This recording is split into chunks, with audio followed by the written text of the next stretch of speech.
Hey, good morning, guys. Welcome back to the channel. Welcome back to Riding Along with Dan. And I want to wish everybody this morning a very happy new year. And I hope it's a good one. And I hope everything is a healthy one. And I hope it's a very prosperous and a very busy new year. I'm down at the yard this morning. I just went and got bagels for the family. Got my coffee at Dunkin'. So here we are again with another crane carrier, number 2676. Very nice and clean. This driver really takes care of his truck. And here we have a Freightliner. This is a Freightliner, number 2458. It's one of our newer trucks. This came to us about a year ago. So they're good trucks. We have quite a few of them. Got a lot of Freightliners, a lot of Peterbilts. And here we have again another crane carrier, 2677. The guys love them. They said they're really nice trucks, nice and comfortable. A lot of guys like how they ride. They're really comfortable inside. And they said they pack a really good load. It's actually all McNeilus bodies we have, all McNeilus. That's who we deal with all the time. And these are 32 cubic yards on the crane carriers. Here we have another crane carrier, 2678. We have quite a few of these crane carriers. Guys seem to like them. And they work well on the route. And compared to getting in and out of a Freightliner, these are what they call easy access. They're much lower to the ground, so it's easier to get in and out for the driver. Here we have sales truck, a big old Pete, 2341. This truck's been with us for a while. It's got a 32-yard cubic body, McNeilus. Yeah, we only deal with McNeilus. You rarely see any other kind of body on any of our trucks. Here we have 1197, one of our IWS roll-offs. Very nice, clean looking truck. Another Mack roll-off, 1233. This one is very nice. This is a tandem axle. I think this one is a triaxle. I'm not sure. No, tandem axle too.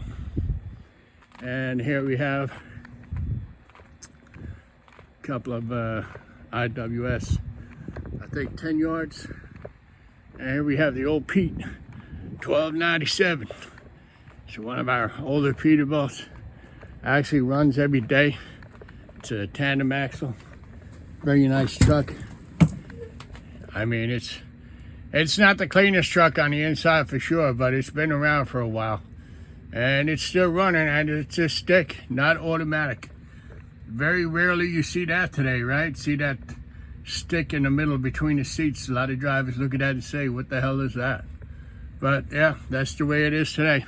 A lot of drivers only know how to drive stick. And it's a shame, it really is. Got a beautiful blue sky today, a little cloudy. The moon is still out.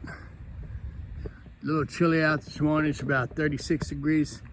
But it's pretty nice out, it's not that bad. It's better than what we could have. So I'll give you a rundown again of what we have in the lower yard. This is our other yard. This is not obviously the yard where I park my truck. My truck is over by the offices. But this is what we call the overflow, and the lower yard where we have overflow of containers, front loader, rear loader, 30-yard containers. And this is where a lot of guys park their trucks, in this yard. Maybe because, you know, it's more room, easier to get in and out of, less traffic. But I wanted to take a video this morning to show you some of these other trucks that we rarely get to see. He had some lights put on his front bumper. They're the orange strobe lights. They're really bright. Freightliner, really make a nice looking truck. The guys say it's very comfortable, but it's very, very high off the ground. If you look at this height and look at that height, there's a big difference. There really is. And this model is called the 114 SD. This truck It's very nice and clean, but they are very high off the ground. They really are. They're a nice truck and everything, but very high off the ground. I mean, if you had to get in and out of this truck all day long, that's a hell of a workout, let me tell you. Going into my Peterbilt, it's not even that high. But that's why they like the Battle. The Battles, they work well. Great turning radius. It's low to the ground for easy access. They say it really packs a good load, and they like it. And this one here, I think it does a lot of commercial work. I don't know if this is Ricky's truck. Yeah, this is Ricky.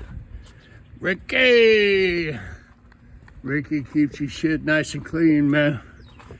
Nice and clean. Let me see the back. See, this is the new thing that we have, the new application on the back of a lot of our garbage trucks.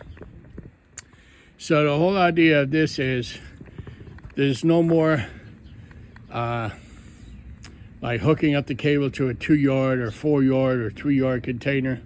These right here, when you push the container to the truck, these automatically lock the container in place. So you stand back, you just push the container to the truck, they automatically lock the container and dumps the container, drops it back down, and reopen those locking clamps.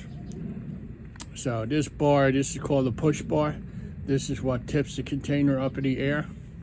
You also have the thing in the middle for the toter cans that can dump the toters. But I like this new application. It's not that cheap. It's pretty expensive to put on the back of a packer, but it works well. It saves a lot of work. And like I said, all you do is push the container to the truck. Those two grabbers grab the arms on the garbage can. And then this bar tips up, dumps the can, lets it back down, and releases the can. So there's a lot of safety involved there too, where you're not worried about somebody's fingers being crushed by a cable. You know, it saves a lot of work, and you just stand back and let the truck do the work for you. So again, modern technology in the garbage industry, they're always coming out with new ways, different ways of doing things, and it's better for the guys that are working on the truck. It's a lot safer. But I just wanted to come down here this morning and take a video for you guys to show you some different trucks that we never get to see. Here's a beautiful Dodge Ram. It's my truck. It just turned this morning 25,000 miles, and it's a 2017, so it's not a lot of miles. Goes to show you it sits a lot all day in the parking lot.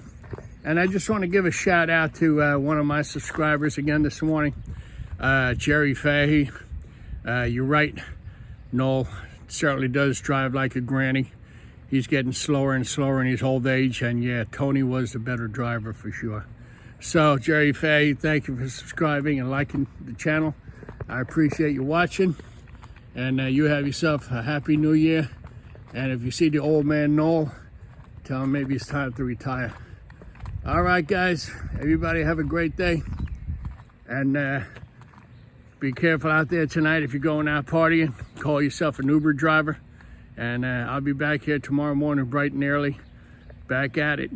So happy new year to all, and again, thank you everybody for liking and subscribing to the channel. I really do appreciate it, and like I always say, be good, be careful, and be safe out there, guys. Peace out.